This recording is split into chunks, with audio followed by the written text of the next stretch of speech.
Hola, ¿qué tal? Yo soy Axel. Esta es la segunda parte de 100 ideas que cambiaron el mundo. En la parte anterior hablamos de ideas que cambiaron socialmente, políticamente. En esta ocasión nos toca economía y religión. Pues bien, para cuestiones económicas, una de las primeras ideas es banca. Pues como sabemos, siempre han existido intermediarios financieros, los bancos básicamente aceptan depósitos y realizan préstamos. Ese esquema fundamental se agregan otros servicios relacionados con el dinero y sucedáneos. Como sabemos, siempre han existido los cheques, los metales y las tarjetas de crédito actualmente.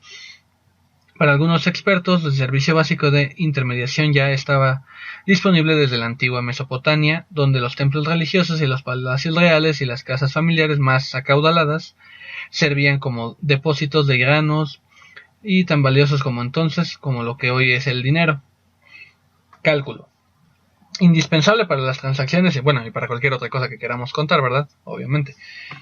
Las transacciones financieras de todos los sistemas económicos del mundo. Las raíces del cálculo se encuentran en los problemas geométricos que inquietaron a los egipcios y griegos. Pero su origen directo es tardío y puede fecharse hasta el siglo XVI con los antecedentes matemáticos del italiano Bonaventura Cavalieri y el filósofo René Descartes. Obviamente el método cartesiano se hizo posible gracias a que Isaac Newton y Gottfried Leibniz desarrollaron de modo formal el cálculo y podrían definirse como la rama de las matemáticas que busca algoritmos que permitan anticipar el resultado que procede de la combinación de ciertos datos. Producción en masa.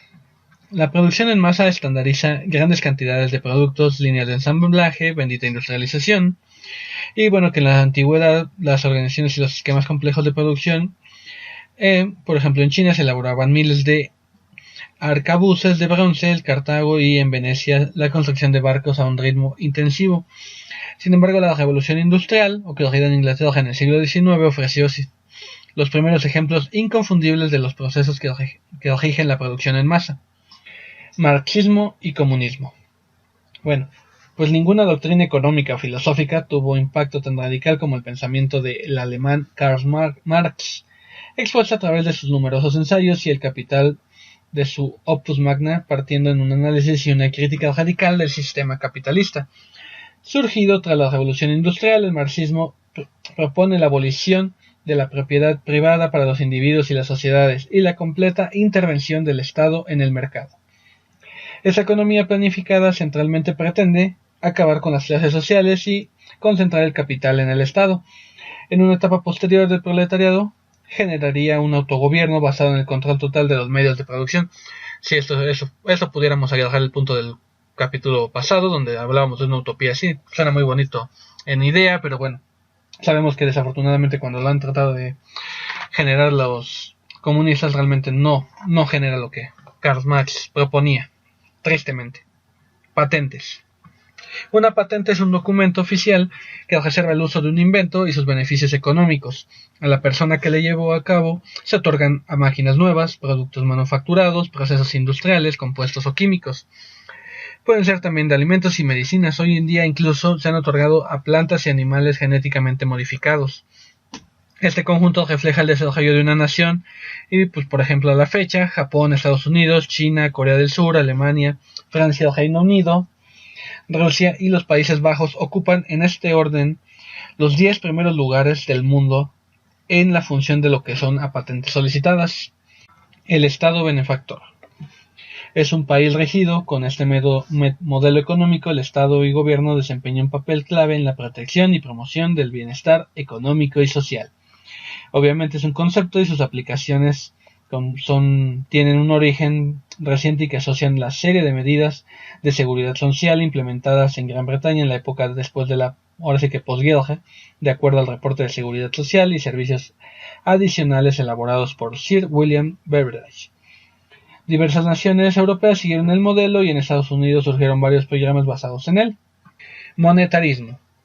Esta corriente de pensamiento económico sostiene que la cantidad total de dinero, en la forma de monedas, billetes y depósitos bancarios, es el elemento central de la economía de un país y tiene efectos directos en la producción y sus precios. Su exponente más importante es el economista estadounidense Milton Friedman, quien estaba convencido que el gobierno debía promover la estabilidad económica controlando el crecimiento de suministro de dinero en su economía. Por otra parte, una reducción de este índice inflacionario provoca también que las personas gasten menos. Ambos cambios impidieron que los economistas predijeran los efectos de aumento de dinero circulante en el Producto Interno de algún país.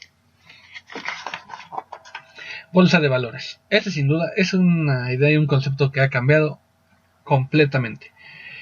Se denomina con este nombre del mercado organizado para la venta y compra de acciones y bonos en una economía. En la mayor parte de los países cumple con dos funciones importantes. Por un lado, asegura la liquidez y estimula a la gente para que canalice sus ahorros en una inversión productiva. Por otro lado, permite canalizar capital en firmas y compañías privadas, determinando precios que reflejan el verdadero valor de inversión en ellas. Libre mercado. Base fundamental del sistema capitalista.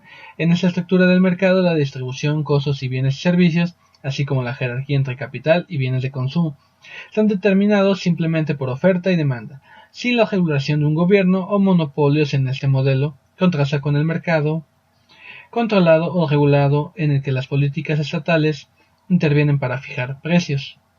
Tras la caída del comunismo, la mayor parte de las economías, tanto en los países desarrollados como en aquellos en vías de desarrollo, eternamente por cierto, han derivado que esta vertiente y por ello se conoce como economías de libre mercado.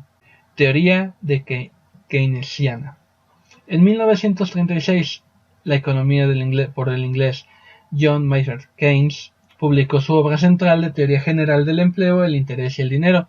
Mientras algunos economistas sostenían que los niveles de empleo podían regularizarse si los sueldos se reducían de modo significativo, Keynes manifestaba que los productores no generaran más empleos para producir bienes que no puedan venderse. Publicado en una época marcada por la Gran Depresión económica, el libro generó la llamada Revolución Keynesiana y creó la metodología moderna de la macroeconomía, que es el estudio global de la economía basado en el análisis de las variables económicas agregadas.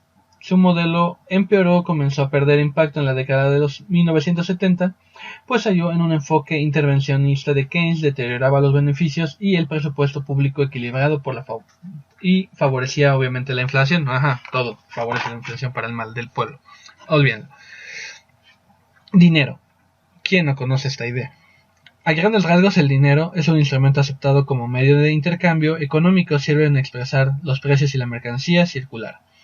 Pues bien, como todos sabemos, existen diferentes divisas y diferentes, pero realmente la principal y los vigentes hacia el año de 1200 a.C. en China empezaron a usarse conchas marinas como medio de pago y para ello por ejemplo en el año 1000, esa misma civilización produjo las primeras monedas metálicas de bronce y cobre. Fueron también los chinos quienes interpretaron los billetes primero de piel y luego de papel, cuyo uso se difundió en Europa desde el Renacimiento. Crédito. Una idea que yo creo que a más de uno le ha dado un dolor de cabeza. Pues bien, las tarjetas de plástico son en la actualidad el medio más frecuente para realizar esta práctica económica, pero no el único. Existen diversos instrumentos que permiten llevar a cabo una transacción entre dos, ya sea para cambiar los bienes, el prestatario proporciona dinero, bienes o servicios a cambio de un pago futuro prometido por la otra parte, o sea, el deudor. Dicha transacción incluye el pago por un pequeño interés al prestatario y determina multas si no se lleva esto en tiempo y forma. Tal dinámica puede tener lugar entre dos personas, pero puede extenderse en instituciones públicas y privadas. Como dije, a quien no le ha dado dolido la cabeza por tener una pequeña deuda, por el hermoso crédito. Bien, ahora cambiamos un poquito a las ideas que cambiaron el mundo en cuestión de religión. Un tema espero que no sea muy áspero para todos, pero bueno. Reencarnación. Varias teorías religiosas consideran que ciertos aspectos de un individuo, la conciencia, la mente, el alma u alguna otra entidad persisten después de la muerte del cuerpo y renacen en una o más existencias sucesivas, proceso que suele llamarse también transmigración o metempsicosis.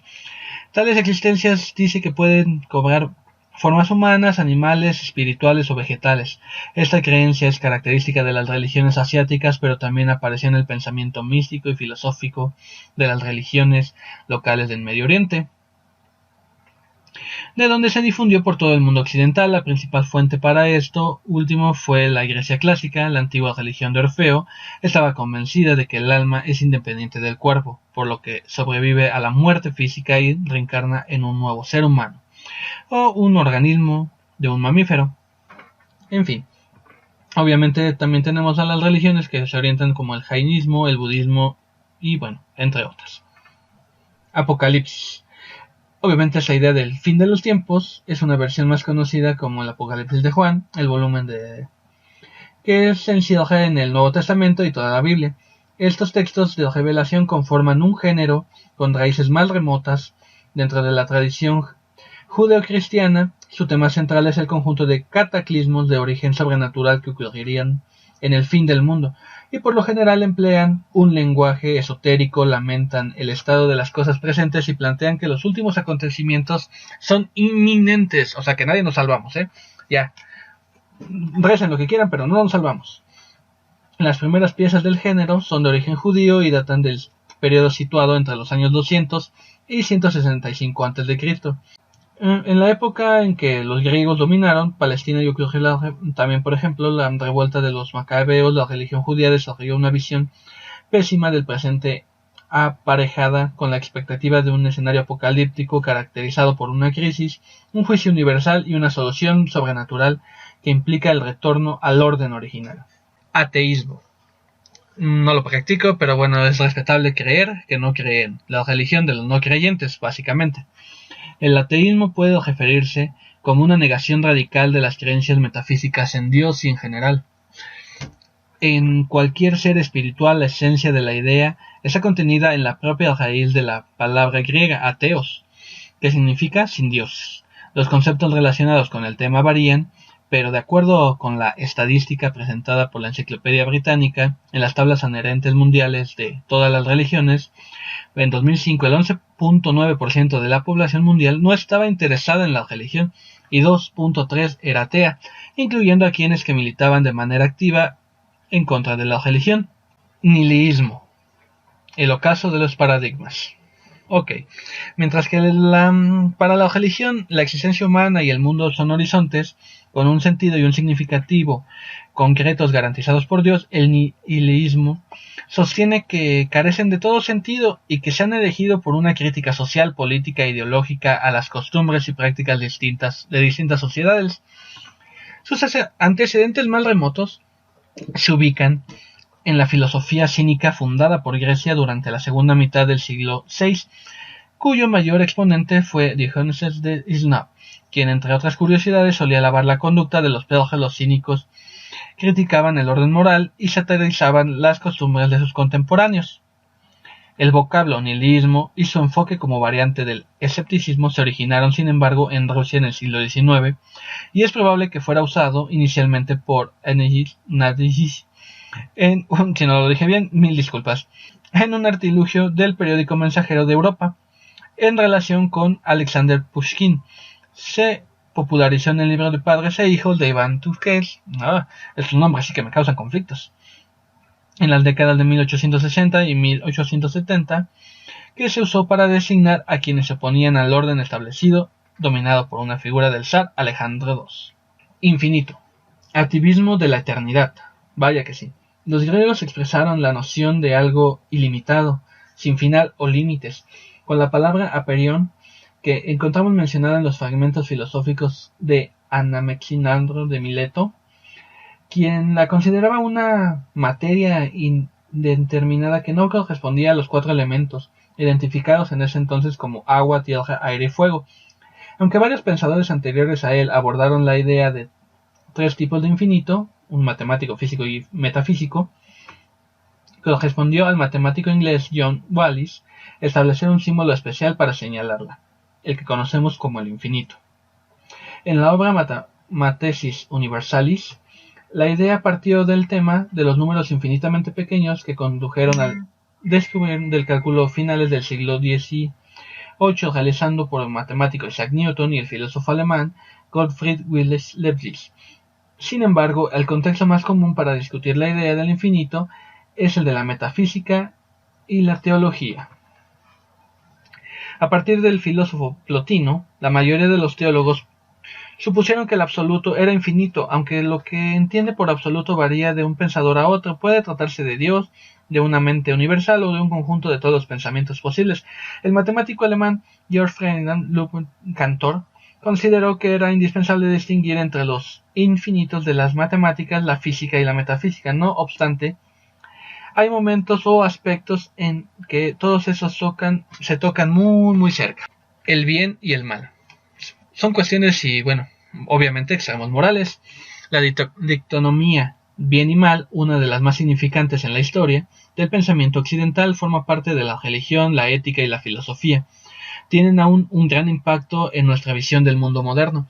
A grandes rasgos, se trata de un sistema de valoración y clasificación de objetos, deseos y conductas que distinguen a aquellos que se consideran moralmente positivos, que sería el bien, o de los que se determinan moralmente negativos, o el mal, las acciones correctas o las incorrectas. La primera forma sistematizada de esta visión del mundo y las acciones humanas, también las más influyentes en el ámbito religioso de su tiempo, fue el zoroastrianismo, fundado por la antigua Persia 1000 años antes de Cristo. Libre albedrío, una idea sin duda con una gran capacidad de decisión. Los defensores de esta doctrina consideran que los seres humanos tienen la facultad de elegir, según su criterio, el curso que darán a sus acciones y sus vidas sin depender de las determinaciones marcadas por un Dios, la naturaleza y la sociedad. Aunque la noción no es religiosa en sí, y ha sido estudiada por la ética y la filosofía, su principal vertiente es teológica, y ha dado lugar a encendidos debates. En la teología cristiana, enraizada en el pensamiento judío, Dios es un ser omnipresente, omnipotente y omnipresente, lo cual implica que, desde cierta perspectiva, conoce todas las acciones que se llevarán a cabo por cada uno de los individuos, o sea, cada uno de nosotros, y aún más, que las determina. La Reforma protestante iniciada por Martín Lutero en el siglo XVI, introdujo una noción de libertad electiva, de la que se derivó en un importante problema: reconciliar la omnisciencia y bondad divinas con la libertad que le da a los seres humanos de actuar mal y con la noción de gracia divina, considerada indispensablemente para la relación de actos meritorios.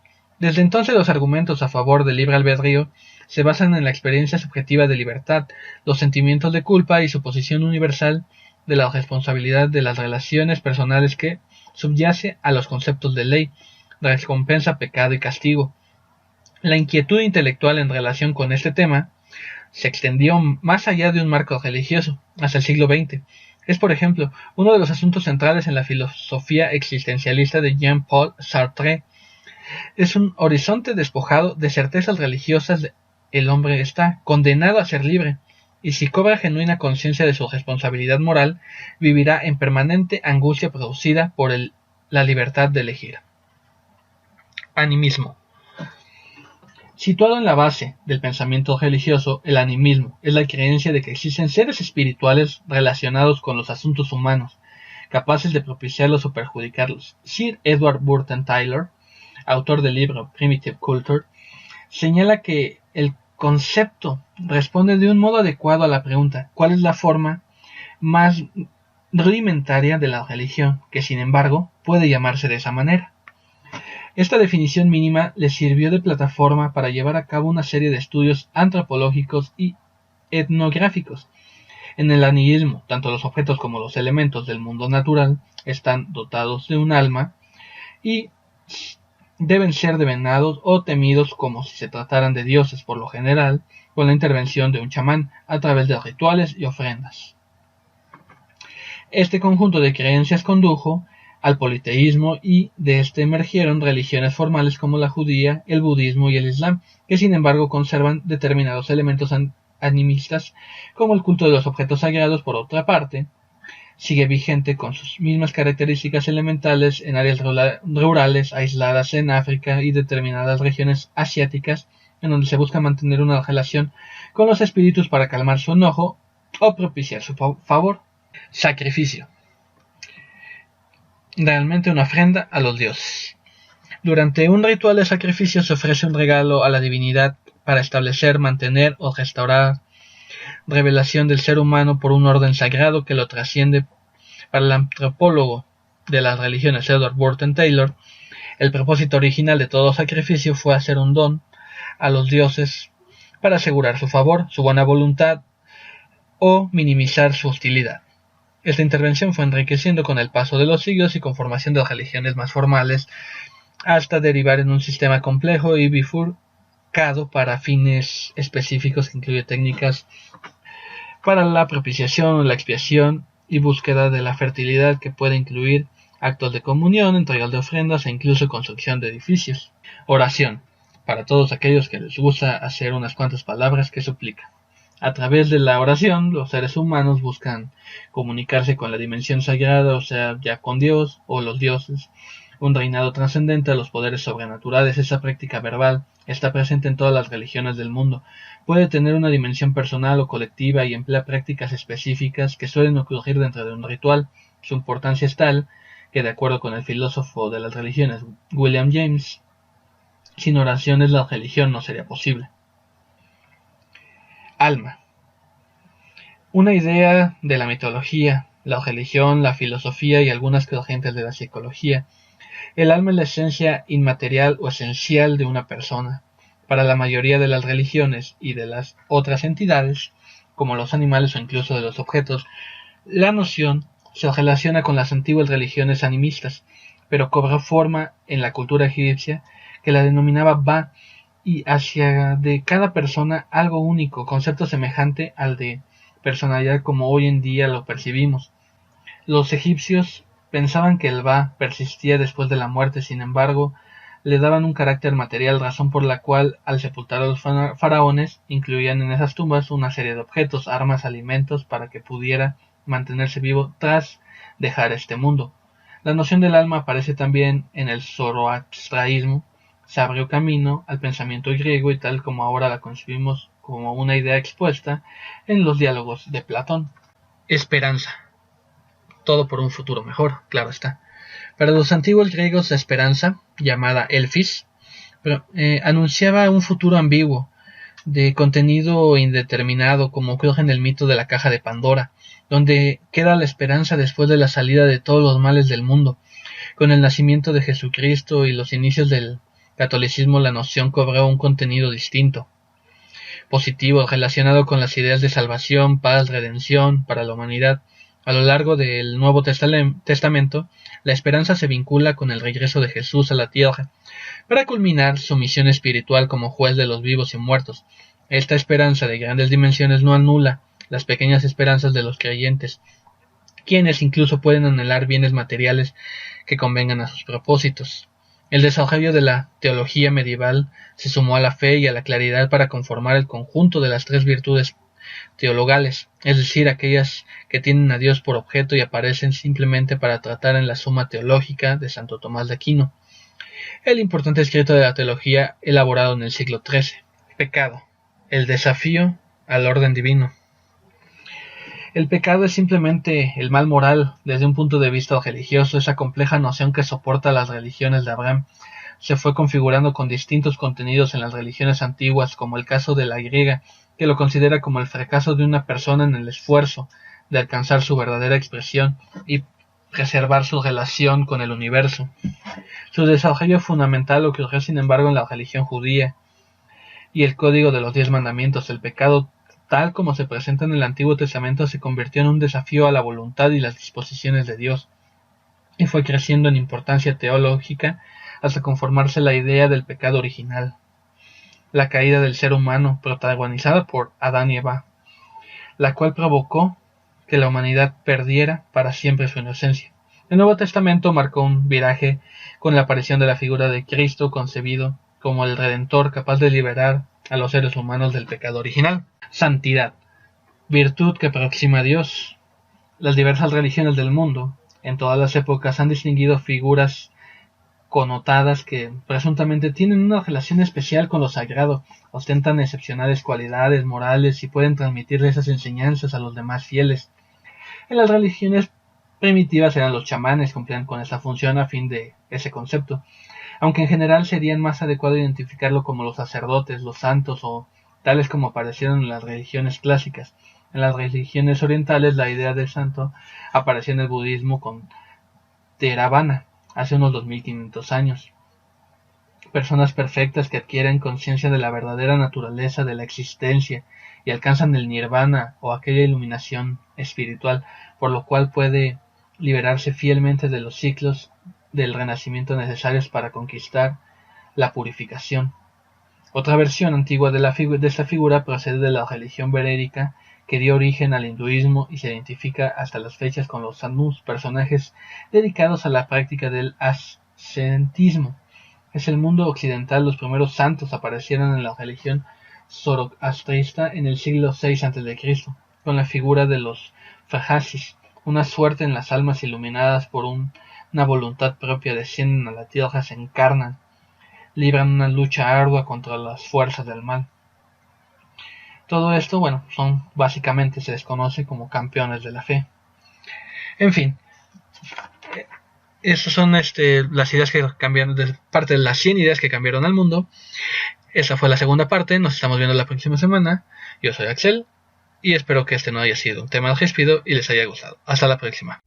Si el video te gustó, por favor dale like, suscríbete al canal y síguenos en nuestras redes sociales.